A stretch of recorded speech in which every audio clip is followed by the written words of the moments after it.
suis allé chez Nasdaq et je vais tout vous dévoiler. Pour ceux qui me connaissent pas les gars, je m'appelle Malik et je suis un pote à Ogeman. Il y a moins d'une semaine, j'ai pris mon billet en direction de Terpi pour aller rejoindre Nasdaq. Faut savoir aussi que j'étais curieux de savoir si tous les snaps, etc. c'était des mises en scène ou pas. De 1, tous les snaps sont scénarisés. Il n'y a rien de vrai dans tout ce que vous voyez. Que ce soit Nasdaq, Casté, tout est scénarisé, c'est que des scénarios, c'est des acteurs. Deuxième chose importante les gars, tous mes propos vont sûrement être démentis par certains membres de la team parce qu'ils vivent tous sur les couilles à Casté et à Nasdaq. Faut que vous sachiez également que les gars, je n'ai aucun snap de là-bas, tout simplement parce qu'ils fouillent les téléphones et qu'ils ont supprimé toutes mes vidéos.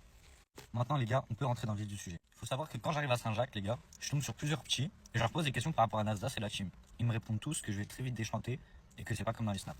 Je leur demande si Nasdaq donne des billets, s'il est aussi gentil qu'on le voit sur les réseaux, ils me répondent tous non.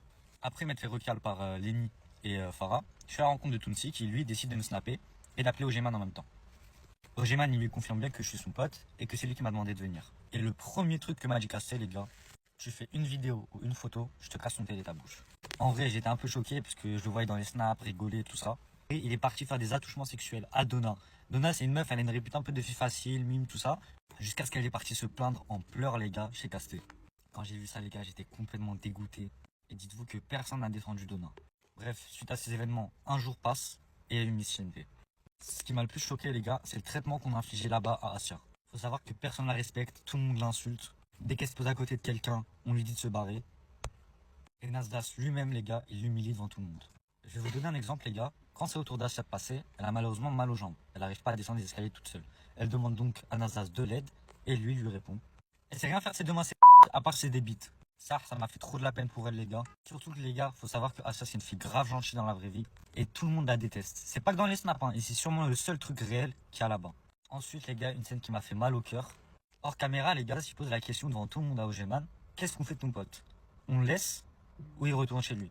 Ogeman qui m'a lui-même demandé de venir à Perpignan et que je connais depuis 3 ans, il a répondu, je veux qu'il se barre. Je vais vous dire la vérité, ça m'a fait très mal au cœur. Surtout que c'était un mec que j'estimais beaucoup.